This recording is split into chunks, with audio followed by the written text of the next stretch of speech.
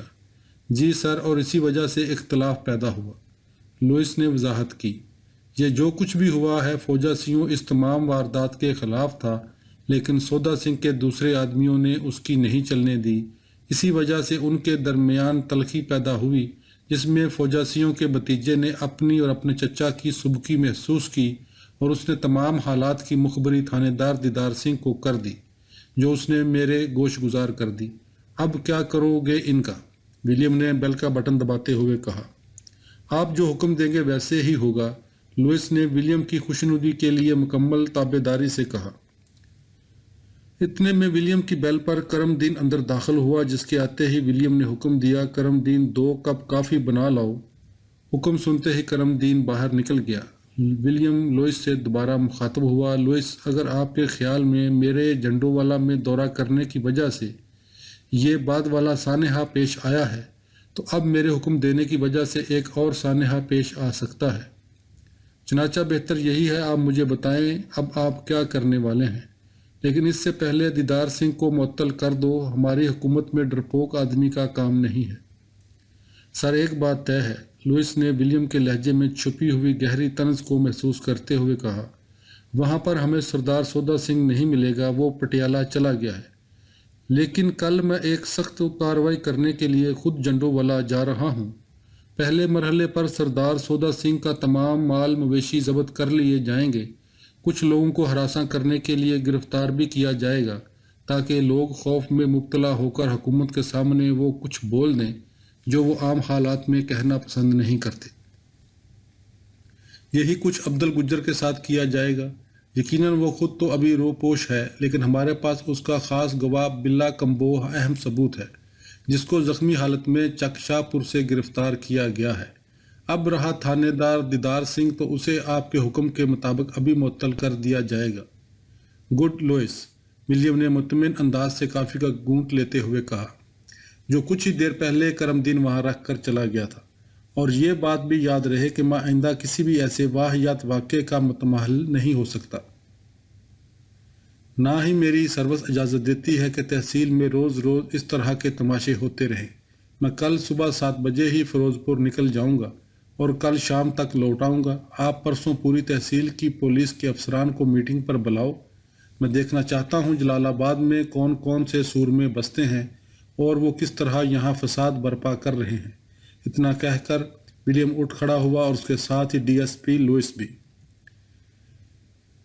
شام کے 6 بج چکے تھے۔ ولیم اور لوئس کمرے سے باہر نکلے تو رات کا اندھیرا چھا چکا تھا۔ دونوں جیسے ہی ڈیوڑیاں پار کر کے کھلی جگہ پہنچے تو انسپکٹر متھرا اور تھانے دار دیدار سنگھ وہاں موجود تھے، جو کئی گھنٹے پہلے ولیم کے دروازے پر آ بیٹھے تھے اور بہت خوف زدہ بھی تھے۔ دونوں نے آگے بڑھ کر ولیم کو ماتھے پر ہاتھ رکھ کر سلام کیا، جس کا ولیم نے کوئی نوٹس نہ لیا، گویا انہیں جانتا ہی نہ تھا، اور سیدھا آگے کی طرف بڑھتا چلا گیا۔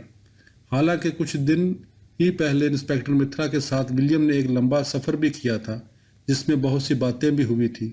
سی I D inspector Mathura William کا یہ انداز دیکھ کر بہت گھبرا گیا۔ شاید وہ پیچھے چلنے کی کوشش بھی کرتا، لیکن اسے لوئس نے آنکھ کے اشارے سے منع کر دیا۔ چنانچہ وہ دونوں وہیں رک گئے اور حیران تھے کہ اتنے گھنٹے دفتر میں انتظار کروانے کے بعد ولیم نے ان سے ایک لفظ تک نہیں کہا۔ پھر متھرا نے دل ہی دل میں سوچا کہ لوئس صاحب نے معاملہ کچھ نہ کچھ نپٹا لیا ہوگا۔ جز نمبر 26۔ ملک بہزاد 60 کے پیٹے میں ایک منجا ہوا شخص تھا۔ اس کا گاؤں جلال آباد کے مشرق میں 30 کلومیٹر کے فاصلے پر عالم کے اتر تھا۔ سر پر کلے دار باری سفید پگڑی تھی، چہرہ کافی چوڑا اور ہڈ کاٹ بھی کھلے کھلے تھے۔ رنگ سانولا سے زیادہ اب کالا ہو چلا تھا، جیسے عموماً جنوبی ایشین کا بڑھاپے میں ہو جاتا ہے۔ البتہ آنکھوں میں ابھی تک چمک باقی تھی، جو اس عمر میں بھی اس کے زندگی میں بھرپور حصہ لینے کی غماز تھی۔ 20 دفعہ منٹگمری اور فیروز پور جیل کی ہوا کھائی، لیکن اپنی کرتوتوں سے منہ نہ پھیرا۔ یوں تو اس کی اپنی زمین بھی کافی تھی، لیکن ساری عمر کام رسا گیری اور چوری چکاری ہی سے رکھا۔ کوئی دن ہی ہوگا جب اس کی عدالت اور کچہری میں تاریخ نہ لگی ہو۔ کچہری کے وکیل تو ایک طرف، تحصیل جلال آباد، تحصیل مکسر اور فیروز پور کے تمام جج بھی اس سے واقف ہو چکے تھے۔ بعضوں سے تو اس کے ذاتی مراسم بھی قائم ہو گئے۔ جیل میں اس کا آنا جانا لگا رہتا تھا، چنانچہ یہ اس کے لیے کوئی نئی بات نہیں تھی۔ اگرچہ ملک بہزاد کو بہت دعوے تھے کہ اس نے سینکڑوں قتل کر رکھے ہیں، لیکن ان قتل کا ثبوت عدالت تو کیا وہ خود بھی کبھی پیش نہیں کر سکا تھا۔ لیکن پورے علاقے میں ملک بہزاد کی داغ ضرور بیٹھ چکی تھی۔ تھانہ، عدالت یا دنگے فساد کا کہیں معاملہ پیش آ جاتا تو ملک بہزاد کی خدمات مفت میں حاصل ہو جاتی۔ ایسے مشورے دیتا کہ مخالف کو ضرور خبر لگ جاتی کہ مدعی کی پشت پر ملک بہزاد کا ہاتھ ہے۔ ادھر ملک بہزاد بھی اپنے مدعی کی شکست نہیں دیکھ سکتا تھا۔ اگر خدا نخواستہ معاملہ ہر حالت میں ہاتھ سے نکلتا ہی دکھائی دے رہا ہوتا، پھر وہ جارحیت سے بھی باز نہ آتا اور مدعی کے ہاتھوں وہ کرا دیتا جس کی خود مدعی بھی توقع نہ کر سکتا۔ انہی خدا واسطے کی دشمنیوں میں اس نے خود بھی بہت سی گزند اٹھائی، لیکن ملک بہزاد کو ان کاموں کا ایسا چسکا پڑ چکا تھا کہ اب اس سے مر کر ہی جان چھٹتی۔ ملک بہزاد کو ایک اور بھی چسکا تھا۔ اس کے پاس لوگوں کو سنانے کے لیے طرح طرح کی کہانیاں تھیں، اور وہ کہانی ایسے سناتا کہ لوگ اش اش کر اٹھتے۔ ملک بہزاد کا شیر حیدر سے پرانا یارانہ تھا، ایک دوسرے کے پگڑی بدل بھائی بنے ہوئے تھے۔ شیر حیدر نے بہت سے معاملات میں ملک بہزاد کی مدد کی تھی اور 20 دفعہ عدالت میں اس کی ضمانت کے مچلکے جمع کروائے تھے، جو کئی ہزار روپے کے بن جاتے تھے۔ اس کے علاوہ بھی کئی بار ملک بہزاد نے غیر قانونی کارروائی کر کے شیر حیدر کے پاس آ کر پناہ لی تھی، اور اس پناہ میں احسان مندی کا جذبہ بالکل نہیں تھا، بلکہ ایک برابری کی حیثیت تھی جس کا زیادہ تر تعلق بائی بندی سے تھا۔ یہی وجہ تھی کہ ملک بہزاد بہت دفعہ شیر حیدر کے بھی کام آ چکا تھا۔ لہٰذا یہ بات روشن تھی کہ شیر حیدر کی وفات کے بعد ملک بہزاد کا تعلق غلام حیدر کے ساتھ سابقہ بنیادوں پر ہی استوار ہونا تھا۔ شیر حیدر کی وفات پر ملک بہزاد نے غلام حیدر کو بار بار یہ بات باور کرائی تھی، پتر میرے لائق کوئی کام ہو تو ضرور بتانا، تم میرے بھتیجے کی طرح ہو، مجھ سے جو ہو سکا میں کروں گا۔ لیکن غلام حیدر اس وقت پہ مصیبتوں میں کچھ ایسا حواس باختہ ہوا کہ اسے ملک بہزاد کے بارے میں کچھ یاد نہ رہا۔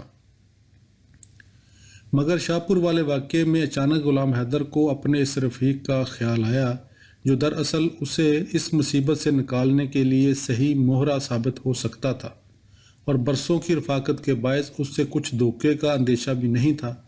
ملک بہزاد آج صبح 11 بجے ہی جلال آباد غلام حیدر کی حویلی میں پہنچ چکا تھا، اور اب آرام سے چارپائی پر بیٹھا حقے کے کڑوے تمباکو کے مزے لینے کے ساتھ ساتھ سب لوگوں کو معمول کے مطابق اپنی ایک کہانی سنا رہا تھا جو اسے منٹگمری جیل میں پیش آئی تھی۔ کہانی سننے کے لیے ارد گرد چارپائیوں پر بیٹھے تمام لوگ تازہ سانحات کو بھول چکے تھے۔ غلام حیدر حویلی میں داخل ہوا تو چارپائیوں پر بیٹھے تمام لوگ اٹھ کر کھڑے ہو گئے اور بڑھ کر ہاتھ ملانے لگے، مگر غلام حیدر سب سے جلدی فارغ ہو کر آگے بڑھتا گیا۔ اس کی نظر حویلی کا دروازہ پار کرتے ہی ملک بہزاد کو ڈھونڈنے لگی تھی، جو کئی لوگوں کے درمیان بیٹھا اپنی کتھا سنا رہا تھا۔ غلام حیدر کو دیکھتے ہی ملک بہزاد بھی اٹھ کر کھڑا ہو گیا اور جیسے ہی غلام حیدر قریب ہوا اس نے کھینچ کر سینے سے لگا لیا اور کاندھے پر تھپکی دی۔ جوش اور جذبے سے ملنے کے بعد کچھ دیر ادھر ادھر کی باتیں ہوتی رہیں اور دونوں نے جان بوجھ کر موجودہ سانحات کی بات نہ چھیڑی۔ ہندوستان اور اس میں بھی خاص کر پنجاب میں خیال رکھا جاتا ہے کہ مقصد کی بات کرنے کے لیے کچھ آداب ملحوظ رکھے جائیں اور ملتے ہی اپنا رونا نہ رو دیا جائے۔ اس کے علاوہ ریت کے سامنے اپنی کمزوری کا ذکر انتہائی بزدلی تصور کیا جاتا ہے۔ کچھ دیر ایک دوسرے کا حال احوال پوچھنے کے بعد غلام حیدر نے تمام لوگوں کو وہاں سے ہٹا دیا۔ لوگوں کے ہٹتے ہی ملک بہزاد کو بات کرنے کا موقع مل گیا اور اس نے غلام حیدر کو تسلی دینا شروع کر دی۔ پتر گھبرانے کی کوئی ضرورت نہیں، تیرا چاچا ابھی زندہ ہے۔ پھر اپنی ہی چارپائی پر بیٹھتے ہوئے کہا، پتر غلام حیدر، مصیبتیں اگر مردوں پر نہ آئیں تو پھر زنخیں تو ان کا بوجھ اٹھانے سے رہے۔ بتیج، مشکلیں اور اوکھے پانڈے مردوں کا زیور ہیں، تگڑا ہو، میں ہوں نا تیرے ساتھ۔ مجھے دیکھ کئی قتل کر کے اور کئی دفعہ منٹگمری جیل کی کوٹھیوں کی سیر کر کے تیرے سامنے بیٹھا۔ اب بھی کئی مقدموں کی تاریخیں میرے بوڑھے کاندھوں پر ہیں اور یہ میرے قدموں کو دیکھتا ہے۔ یہ صرف دو ہی جگہوں کا نقشہ پہچانتے ہیں، عدالت کی سیڑھیاں اور دشمن کی جوں، تیسری جگہ کا کبھی سوچا ہی نہیں۔ یہ کہہ کر ملک بہزاد نے حقے کا ایک لمبا گھونٹ لیا اور تائید کے لیے اس کی طرف دیکھنے لگا۔ ملک بہزاد کی بعض باتیں واقعہ غلام حیدر کے لیے تسلی کا باعث تھی، کیونکہ جتنی مصیبتیں ملک بہزاد نے اپنی زندگی میں دیکھی تھیں، غلام حیدر پر تو ابھی ان کا پاؤ پاسک بھی نہیں آئی تھی۔ اگرچہ وہ مشکلیں اس کے اپنے کرتوتوں ہی کی وجہ سے تھی، لیکن جیل اور عدالتوں کے عذاب کی تلخی تو سب ایک ہی طرح سے محسوس کرتے ہیں۔ کچھ دیر خاموشی کے بعد غلام حیدر بولا، چچا بہزاد، دکھ اس بات کا نہیں کہ مجھ پر مصیبت آئی ہے، رونا تو یہ ہے دشمن نے بے وقتی ضرب لگائی ہے، اور اگر تحمل سے سوچیں تو ابا کی توہین کی ہے۔ ادھر ان کا جنازہ پڑا ہے، ادھر سکھڑے نے چڑھائی کر دی۔ یہ کسی دشمن کا نہیں بلکہ نسلی کمینے کا کام ہے، اور قہر یہ ہے کہ کچھوؤں نے بھی ابا کے مرنے کے ساتھ ہی چوکیاں برنی شروع کر دی اور مینڈکیاں شراب کے مٹکوں پر پل پڑی ہیں۔ اب یہ کون کہہ سکتا تھا عبدل گجر اور شریف بودلے جیسے چوہے بھی دموں پر کھڑے ہو جائیں گے۔ غلام حیدر، مجھے فیقے پاولی نے سب کچھ سے خبردار کر دیا ہے۔ ملک بہزاد اپنی سفید مونچھ کو مسلسل بل دینے کے ساتھ مسکرا کر بولا، تم کیا چاہتے ہو دشمن تمہاری بلائیں لے اور تمہارے سر سے کالے بکروں کے صدقے اتارے؟ بھائی، دشمن دشمن ہوتا ہے، اس کے اپنے موڈ ہوتے ہیں، اس سے شکوہ کرنے والے بزدل ہوتے ہیں۔ تم اپنے ذمہ دار ہو اور اسکول میں پڑھنے والے لاڈلے نہیں، بلکہ اپنی رائے اور فیصلوں پر اختیار رکھتے ہو۔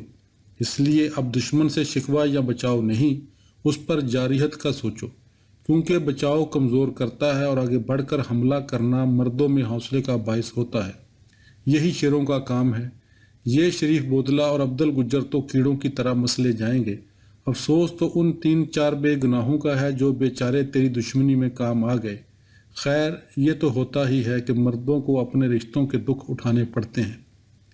اب تو حکم کر، بلکہ اپنے منہ ہاتھ دھو اور گھر جا کر اپنی ماں کے پاس کچھ دیر بیٹھ، وہ پریشان ہو رہی ہوگی، اسے حوصلہ دے اور بتا دے کہ وہ دلیری پکڑے، اس کا بھائی بہزاد ابھی زندہ ہے، کچھ نہیں ہونے دے گا۔ ملک بہزاد نے غلام حیدر کے کاندھے پر ہاتھ رکھتے ہوئے دوبارہ تھپکی دی، جا اٹھ کر آرام سے کھانا وانا کھا اور جی کو ہلکا کر، پھر تسلی سے بیٹھ کر باتیں کرتے ہیں۔ غلام حیدر چارپائی سے اٹھا اور حویلی کے زنان خانے میں چلا گیا، جہاں اس کی ماں انتہائی بے چینی کی کیفیت میں اس کی منتظر تھی۔ غلام حیدر اپنی ماں فاطمہ بانو کی اکیلی اولاد تھی۔ وہ جانتا تھا کہ اس کی والدہ کے پاس نہ تو کوئی اور راستہ تھا اور نہ ہی کوئی اور سرمایہ۔ اگر اسے کچھ ہو گیا تو اس کی ماں زندہ ہی مر جائے گی، اس لیے اسے اپنے سے زیادہ ماں کی فکر تھی۔ غلام حیدر کو دیکھتے ہی اس کی والدہ اٹھ کر لپٹ گئی اور صدقے واری جا کر اپنی چارپائی کے سامنے پڑے لال موڈے پر بٹھا لیا۔ فاطمہ بانو کی چارپائی شادی کے وقت سے ابھی تک اسی کمرے میں تھی جس کمرے میں وہ دلہن بن کر آئی تھی۔ کمرہ 20 فٹ چوڑا اور 30 فٹ لمبا تھا اور آرائش کے اعتبار سے اس قدر شاندار تھا کہ آنکھیں دیکھتے ہی دنگ رہ جائیں۔ لیکن اتنے لمبے اور چوڑے کمرے میں ایک دوہرا پلنگ اور 4-5 رنگین موڑوں کے سوا کوئی جگہ بیٹھنے کے لیے باقی نہیں بچی تھی۔ کہیں بڑے بڑے سنگار آئینے کھڑے تھے اور کہیں رنگ برنگے داغوں سے بنے ہوئے مختلف قلینوں کے ٹکڑے لٹک رہے تھے۔ کسی طرف سندھی، بلوچی اور پنجابی فوک پینٹنگ کے نقش کپڑوں پر کاڑے ہوئے لکڑی کے مختلف ہینگروں میں ٹنگے تھے، جو تیز رنگوں میں اپنی شکلوں کو پورے کمرے پر حاوی کیے ہوئے تھے۔ دیواروں پر بھی کچے رنگوں کی مٹی سے بڑی نفاست سے پینٹنگ کی گئی تھی۔ ان پینٹنگ سے پتہ چلتا تھا کہ ان کو بنانے والا آرٹ سے زیادہ آرٹ کا دعویٰ رکھتا تھا، مگر وہ پھر بھی اچھی لگتی تھی۔ کمرے میں جو چیز سب سے نمایاں تھی وہ پرچھتیوں اور طاقوں میں ترتیب کے ساتھ رکھے ہوئے بے شمار کانسی اور تانبے کے چھوٹے بڑے برتن تھے، جن میں پراتیں، دیگچے، ڈونگے، چھنے، پلیٹیں، گلاس، ہر ایک کانسی اور تانبے کا برتن جو اس وقت پنجاب کے عام یا خاص بازار میں پایا جاتا تھا، اس کمرے میں جمع تھا۔ یہی وجہ تھی کہ کانسی اور تانبے کے دہکتے دمکتے ہوئے زرد اور چمکیلے رنگوں سے کمرہ جگمگ جگمگ کر رہا تھا، جو رات کے اندھیرے میں دیے اور لالٹین جلنے سے اور بھی دمک اٹھتا اور ایسا محسوس ہوتا کہ پورے کمرے میں گویا سونے کے چراغ جل رہے ہوں۔ دیے کی زرد روشنی کی لو تمام برتنوں کی دھات سے نکل کر پھوٹ رہی تھی، جس کی وجہ سے وہ کمرہ دہک رہا تھا۔ بلکہ بعض چھوٹے چھوٹے برتن تو واقعہ سونے کے تھے، جن میں فاطمہ بانو اپنے لیے مصری کی ڈلیاں، بادام یا گری وغیرہ رکھتی تھی۔ رواج کے مطابق ہر والدین اپنی بیٹی کو ایسی دھاتوں کے برتن دینا اپنا فرض خیال کرتا تھا، لیکن ایسا کم ہی ہوتا کہ یہ برتن زندگی میں کبھی استعمال میں آئیں۔ بلکہ کانسی کے برتن میں تو کوئی چیز کلی کیے بغیر ڈال ہی نہیں سکتے تھے، کیونکہ فوراً خراب ہو جاتی، اور کلی کرانے کی صورت میں دھات کی اپنی حیثیت کی وقت ظاہر نہ ہو پاتی۔ چنانچہ یہ برتن کمروں کی پرچھتیوں اور طاقوں پر ہی پڑے پڑے رونق دکھاتے رہتے۔ جب بیاہ کے وقت ان برتنوں کو ساتھ لانے والی دلہنیں اسی گھر میں زندگی کے 30-40 سال گزار کر پوتوں اور نواسوں والی ہو جاتی، تو پھر وہ اپنے نواسوں اور پوتوں پیوتیوں کو ایک ایک برتن کے بارے میں تفصیل سے بتاتی کہ بیٹا یہ پرات آپ کے پڑ نانا حیدرآباد سے لائے تھے، اور یہ کانسی کا دیگچہ انہوں نے دہلی کے گنج منڈی بازار سے خریدا تھا۔ اس میں پورے 15 کلو چاول پکتے ہیں، ادھر آ میں تجھے دکھاؤں۔ یہ جو کانسی کے چھنے اور گلاسوں کا سیٹ ہے، اسے میری شادی سے بھی 12 سال پہلے سندھ سے تمہاری پڑنانی لائی تھی، جب وہ حج کر کے کراچی بندرگاہ پر بحری جہاز سے اتری تھی۔ وہاں سے تو وہ سندھی چادریں اور شالیں بھی لائی تھی، پر وہ تو تمہارے پڑنانا نے ہنڈا لی۔ اس چھنے کا وزن دیکھو، پورا 2 سیر ہے۔ الغرض یہ کمرہ ایک اچھا خاصا نگار خانہ تھا، جس میں پورے پنجاب کا گھریلو کلچر ایک ہی جگہ جمع تھا۔ غلام حیدر کی 2 پھوپھیاں اور ایک خالہ بھی کئی دن سے یہیں پر تھی، جو فاطمہ بانو کی ڈھارس بندھائے ہوئے تھی۔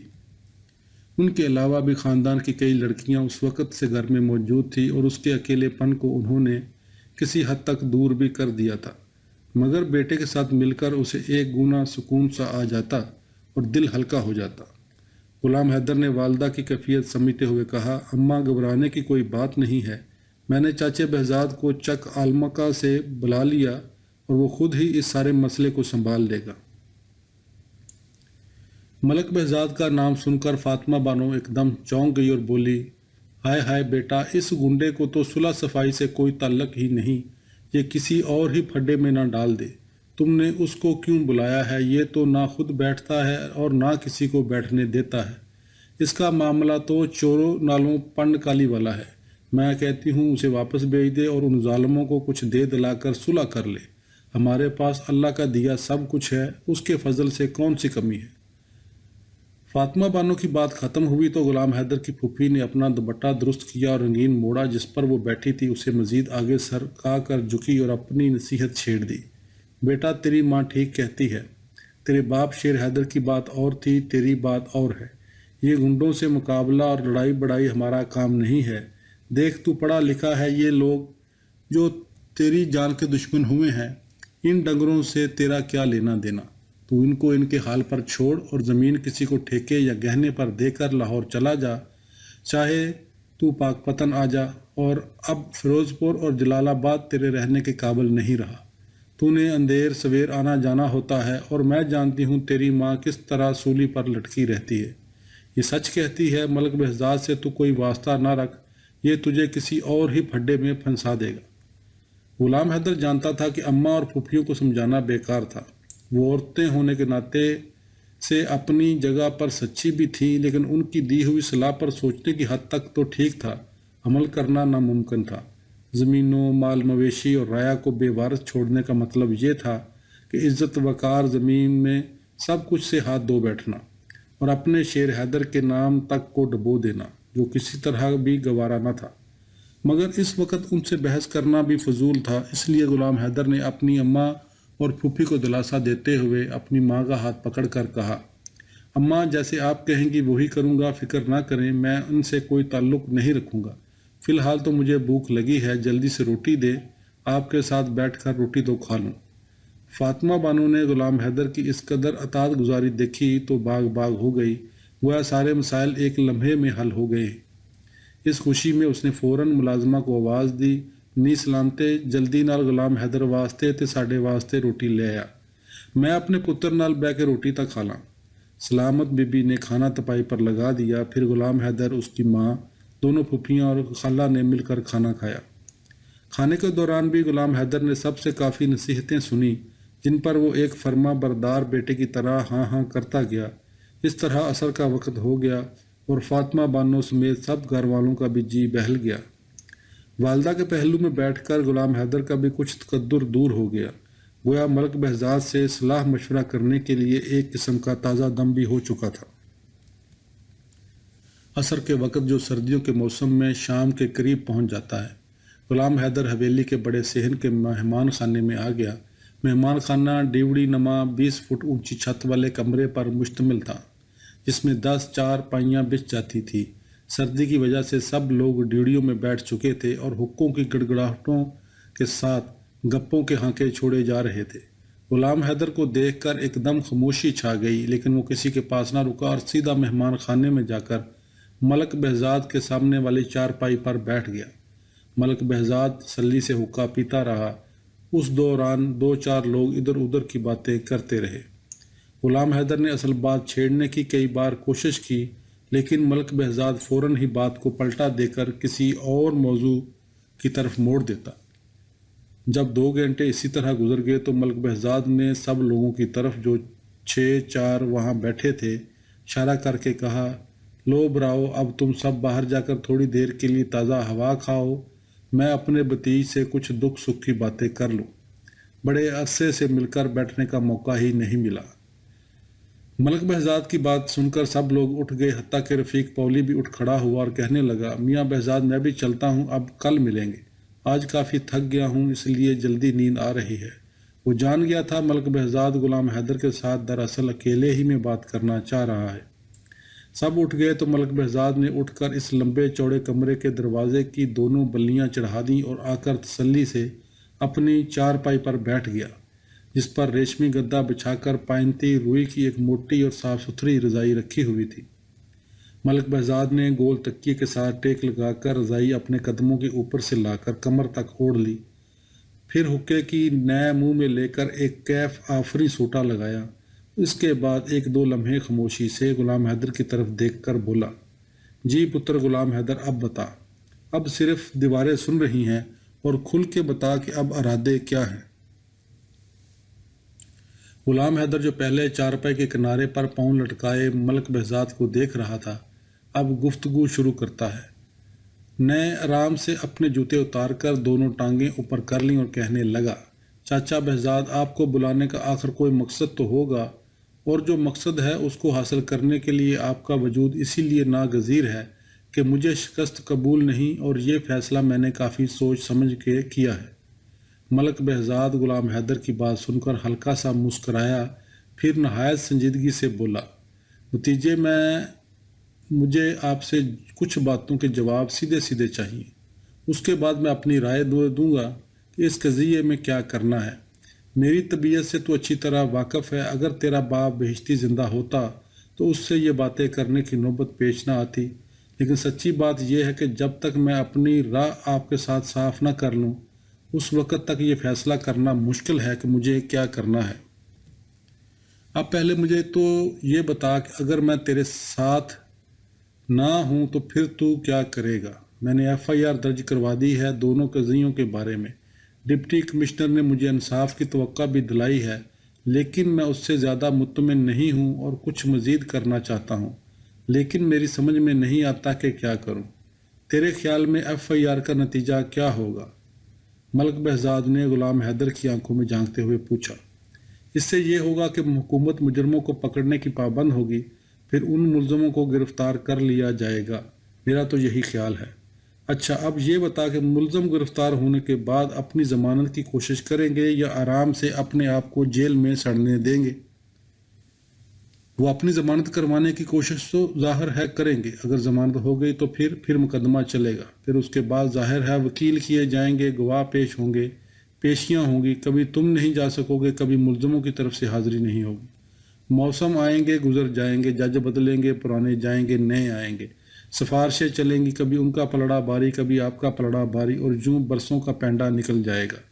یہی ہوگا نا؟ ملک بہزاد نے ایک طنزیہ لہجہ اپناتے ہوئے بات کو ختم کیا۔ پھر حقے کا ایک اور گھونٹ بھرا۔ تو کیا مجھے ایف آئی آر درج نہیں کروانا چاہیے تھی؟ غلام حیدر نے ملک بہزاد کی طرف سوالیہ انداز میں دیکھا۔ وہ تو ہر حالت میں کروانا چاہیے تھی میرے بھائی کے پتر۔ ملک بہزاد نے کمر کو تکیے سے ذرا سا اٹھاتے ہوئے جواب دیا، مگر سوال یہ ہے کہ صرف یہی کچھ کر کے بیٹھ جاؤ گے؟ پھر اور کیا کروں؟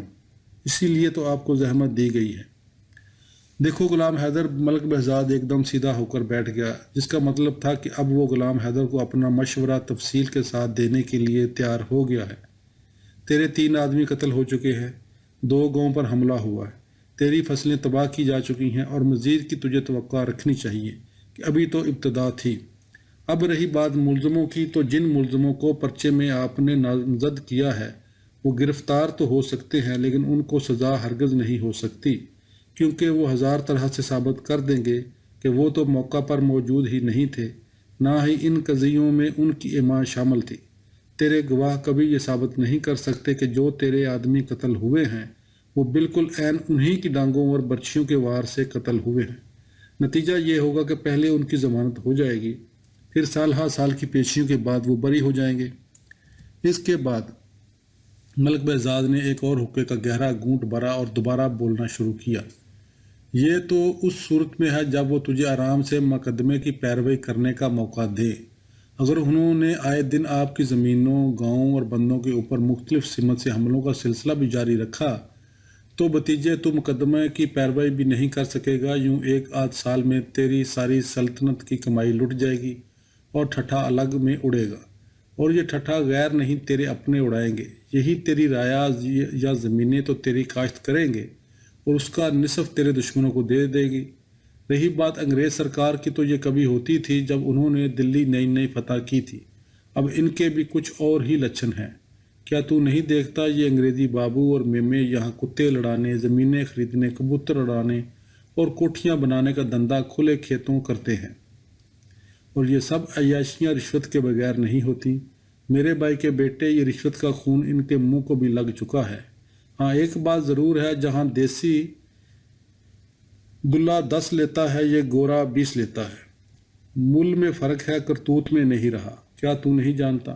اگر یہاں انصاف کی رتی ہوتی تو میں کب کا پھاہے لگ چکا ہوتا۔ پھر اب تیرے معاملے میں تو سکھ اور مسلح دونوں کٹھے ہو چکے ہیں، بندے ان کے پاس زیادہ، پیسہ ان کے پاس زیادہ، اور حرام زدگیاں ان کے پاس زیادہ۔ ادھر تو اکیلا، نہ تیرا یہاں دوسرا اقتدار اور نہ بازو۔ کب تک گرجوں کی کھردری چونچوں سے بچو گے؟ غلام حیدر تحمل سے ملک بہزاد کی باتیں سن رہا تھا، اور معاملے کی سنجیدگی کا اعتراف اس کے چہرے سے ظاہر ہو رہا تھا۔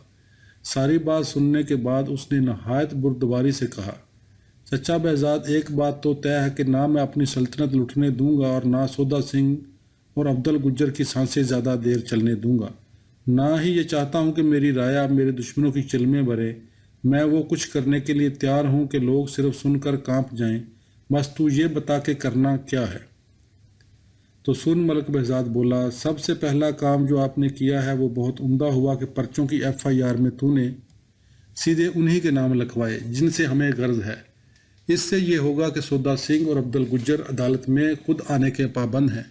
یہی بات ہمارے کام کو آسان کر دے گی، لیکن اس کے لیے چند باتیں دماغ میں رکھ لو۔ اول بیگی بلی بن جاؤ، چاہے 6 ماہ انتظار کرنا پڑے، پورے صبر سے کرو۔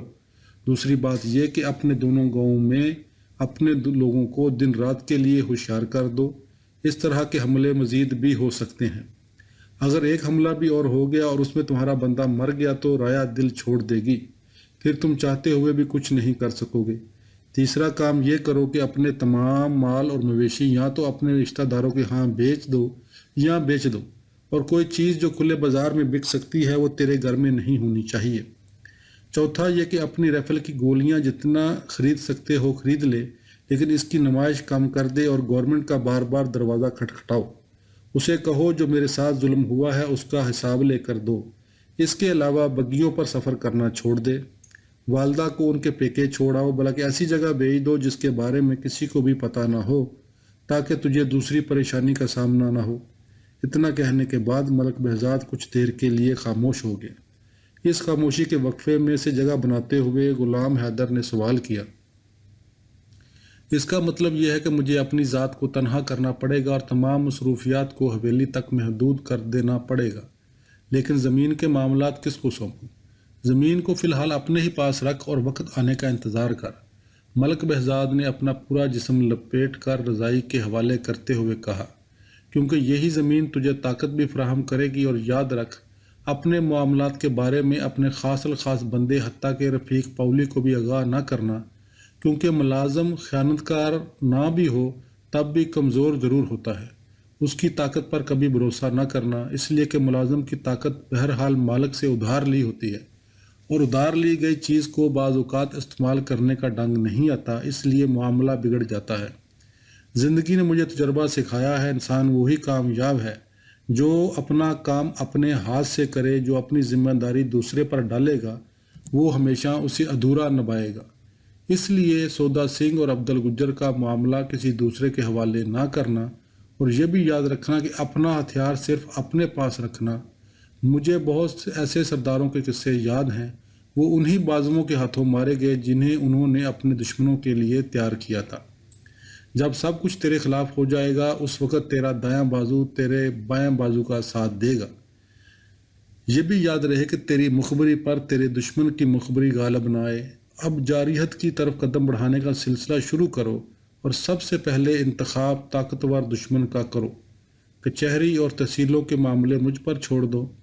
سودا سنگھ، عبدل گجر اور شریف بوتلے کو عدالتوں تک لانا اور غیر محفوظ راہوں پر دوڑانا میرا کام ہے، باقی موقع آنے پر میں تم کو سب سمجھاتا جاؤں گا۔ غلام حیدر اور ملک بہزاد کی اس گفتگو میں دونوں کو ہی وقت کے گزرنے کا احساس نہ ہوا، اور رات کا تیسرا پہر چل پڑا۔ اس کی وجہ سے ملک بہزاد کی آنکھوں پر نیند کا بوجھ بڑھنے لگا۔ یہی حالت غلام حیدر کی ہو چلی تو بات چیت ختم کر کے غلام حیدر حویلی کے زنانہ حصے میں چلا گیا۔ جاری ہے۔